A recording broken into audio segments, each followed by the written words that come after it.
raríssimos, René de Paula Júnior falando aqui no Roda e Avisa, esse podcast móvel, ambulante, né, Like a Rolling Stone, que começou em 2003, há 15 anos atrás, 900 episódios atrás. Lógico que na época não era vídeo, na época não havia smartphones assim, na época não havia banda larga, ele nasceu só como áudio.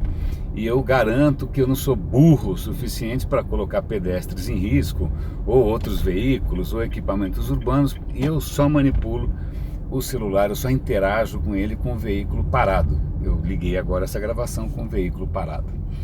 E eu estou usando a palavra burro, porque burro é a pauta desse episódio, porque eu acho que a minha burrice com relação à burrice diminuiu através de uma descoberta, que não é uma descoberta exatamente alegre. Talvez alegre por me abrir novos horizontes, mas uma descoberta um pouco dolorosa, né? A burrice, a burrice não falta nada. A burrice é plena. Eu acho que eu passei tempo demais acreditando que a burrice era falta de alguma coisa, né? Que a burrice é um vácuo, ou que a burrice é o copo meio vazio, né? E que qualquer transferência de conhecimento era uma coisa como vasos comunicantes, né? Ou qualquer outro processo osmótico, ou qualquer processo desses que você transfere alguma coisa que preenche, né, aquilo que estava carente, que estava em falta. E todos os indícios levam a crer, né, eu seria muito burro de não perceber isso, que a burrice não falta nada, que a burrice é plena, que a burrice é satisfeita. Na verdade, se algum interesse tem na burrice, é aumentar a própria burrice, né? Eu estou usando a palavra burrice de uma maneira um pouco leviana, porque eu não estou pensando numa palavra melhor. Talvez haja uma palavra melhor, talvez seja estupidez, talvez seja tacanhez, eu não sei. Mas vamos ficar com burrice, porque afinal eu também não sou tão esperto assim. Uma coisa que talvez ajude a gente a entender, e tem a ver com esse nosso meio, né? No caso do Roda e Avisa, o meio é a mensagem, o meio é o meu carro, ou seja, eu gravo dirigindo, então isso impacta um pouco a natureza das coisas, porque realmente eu estou falando aqui de absoluto improviso, sem nenhum tipo de roteiro e contando apenas com a minha capacidade de associar coisas na cabeça. E uma coisa que me veio à cabeça agora é que quando você aprende alemão, você descobre que a palavra que a gente usa para experiência, fulano tem muita experiência, é Erfahrung. Erfahrung é uma palavra parente, derivada do verbo fahren, que é viajar. Aí você fala, o que tem a ver experiência com viajar? E uma vez um professor, nem lembro quando, explicou um pouco essa história. Quando você queria, na Idade Média, na Europa, na Alemanha, se bem que não existia Alemanha, mas tudo bem, existiam principados, feudos, aquela zona toda. Se você queria aprender um ofício, você tinha que, em primeiro lugar, ir atrás de um mestre, ir atrás de um ferreiro, ir atrás de um ourives, ir atrás de um carpinteiro, seja o que for. Aí você virava um aprendiz desse cara, né? E aí a hora que se você quisesse aprender mais, você viajava, botava o pé na estrada de novo e saía atrás de um outro mestre. E de mestre em mestre, de viagem em viagem, fahren, você ia acumulando experiência. Então, vamos ficar com essa ideia na cabeça, né? Viajar, experiência, conhecimento. Eu fiquei pensando aqui com os meus botões, quem tem uma vida estacionária, vamos supor, alguém que vive no meio mais rural, no meio rural, fazenda, ou seja o que for, as coisas não mudam nunca.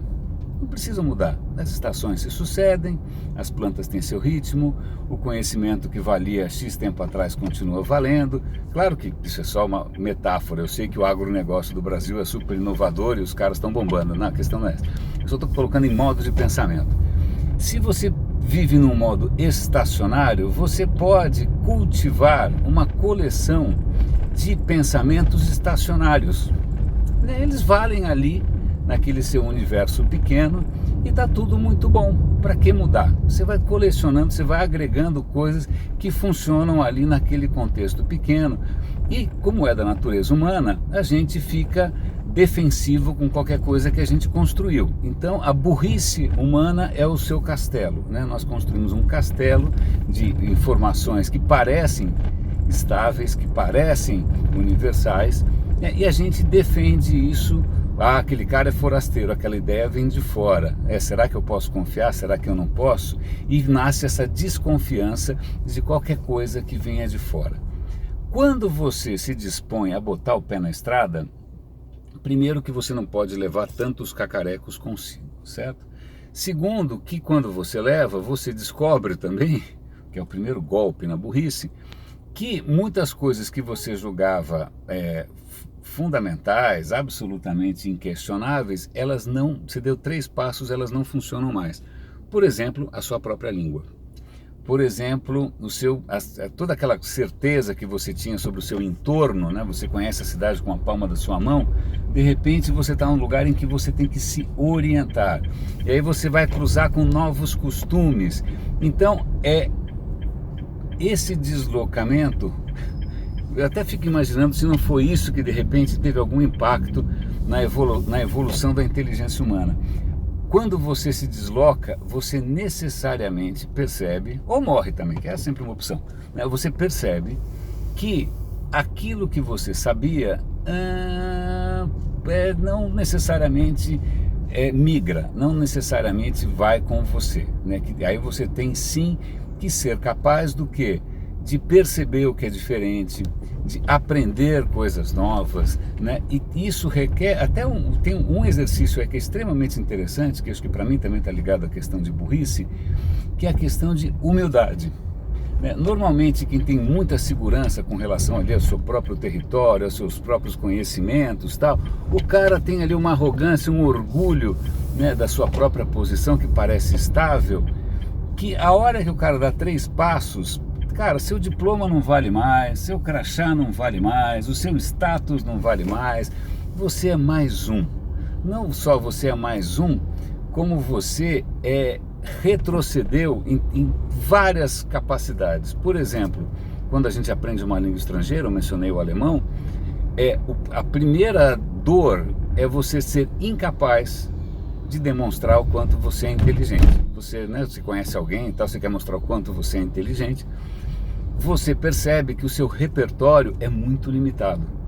Então, diante de um território novo, tem essa sensação que para alguns é mais insuportável do que para outras, de você ser reduzido a uma burrice temporária, né? Ou pelo menos a passar a impressão de uma burrice temporária. Vou fazer um parêntese aqui. Curiosamente, eu estou nesse ramo do digital faz 22 anos, é isso? 22 anos, e eu me lembro que outro engano meu, outra burrice minha inicial, foi imaginar que internet, que na época era uma absoluta novidade, era uma absoluta curiosidade, ninguém tinha certeza se isso ia dar certo, que as pessoas mais inteligentes, mais preparadas, mais estudadas, mais talentosas, fossem as primeiras a se interessar, porque como não se interessar por isso? E eu percebi que, pelo contrário, né, algumas pessoas que tinham muita vaidade com relação ao seu status, à sua sabedoria, ao que tinha atingido, a pessoa ficava muito desconfortável diante de uma máquina daquela, se sentir uma anta, né? E eu percebi uma resistência razoável, sobretudo de pessoas que já tinham ali uma certa bagagem, né? Curioso, né? Para demonstrar o quanto a gente se apega. Talvez o que a gente... E aí esse é um pensamento que também está um pouco embrionário para mim. Talvez a diferença realmente seja não tanto de capacidade intelectual, de capacidade mental, de inteligência, né? Talvez a questão seja uma questão de humildade. Talvez as pessoas que querem aprender, querem viajar, querem se expor, elas não tenham essa neura, né, essa resistência a descer do salto alto. Talvez o apego à burrice, e é isso que é uma coisa que para mim está cada vez mais claro nesse século XXI, a burrice tem um sistema imunológico, né, ela tem um sistema defensivo, a burrice se defende com unhas e dentes, a burrice dá trabalho, inclusive, dá um puta de um trabalho você continuar burro, né, porque se você tem que, né, criar 1000 defesas contra novas informações, você tem que criar 1000 estratégias para desacreditar as novidades, quer dizer, como burrice dá muito trabalho, esse sistema imunológico da burrice talvez esteja ligado a isso, a essa dificuldade, a essa falta de despojamento, né, de humildade, para se sentir burro de novo, né? Ou burro de uma outra maneira, né? Ou se sentir, ou talvez a verdadeira burrice seja isso, seja a necessidade de você se armar com uma série de coisas em que você se sente, tô legal, tô bem, não vou fazer feio diante de ninguém, né? E isso talvez explique também o anti-intelectualismo e por que a burrice tem tanta raiva de quem parece mais esperto, de quem é mais articulado e tal. Bom, são vários pensamentos que estão aqui na minha cabeça, nessa viagem literal e mental que vocês estão fazendo comigo agora. De qualquer maneira, eu acho que eu estou menos burro. Eu tenho sido sistematicamente tapado em imaginar que a burrice seja uma deficiência, seja uma carência. A câmera está balançando pra caramba, né? Como burrice minha de prender dessa maneira, eu esqueci que as leis de Newton... Sorte que o carro está parado, que ótimo. Esqueci que as leis de Newton são completamente alheias às minhas vontades e desejos. Ufa, estamos com o carro parado, nada aconteceu.